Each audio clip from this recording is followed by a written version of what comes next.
Една бърза справка, която така си правим тук с теб в студиото, е, че на обръч България започва да печели златни медали през 1980 година на първенството в Амстердам. Тогава златен медал печели Иляна Раева.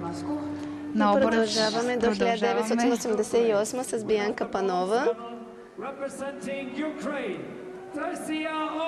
И след това на обръч триумфира през 2024 година Боряна Калейн, а сега го направи и Стиляна Николова. Бронза е за шампионката в многобоя Таисия Онофричук.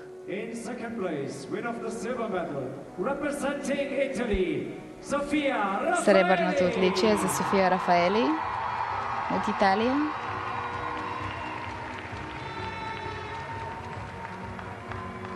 Esikohal kuldmedal Euroopa meister rõngakavas.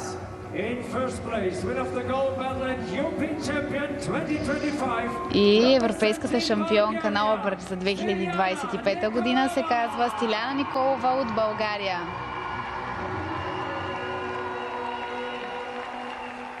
Autasustajateks on The award ceremony is held by Alvaro Sousa, European Gymnastics Executive Committee member, Marcia Aversani, Lorenzo FIG Supervisor, FIG Rhythmic Gymnastics TC member, Kersti Kaljulaid, President of the Estonian Olympic Committee.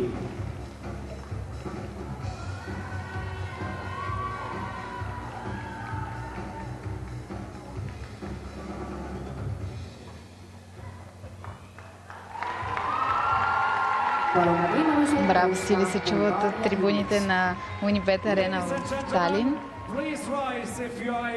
Сега ще чуем химна на България в чест на Стиляна Николова.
За нашата прекрасна момиче.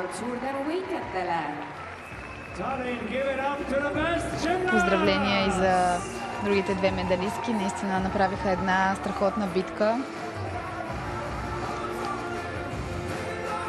И много хубаво състезание. Сега обичайните фойерверки.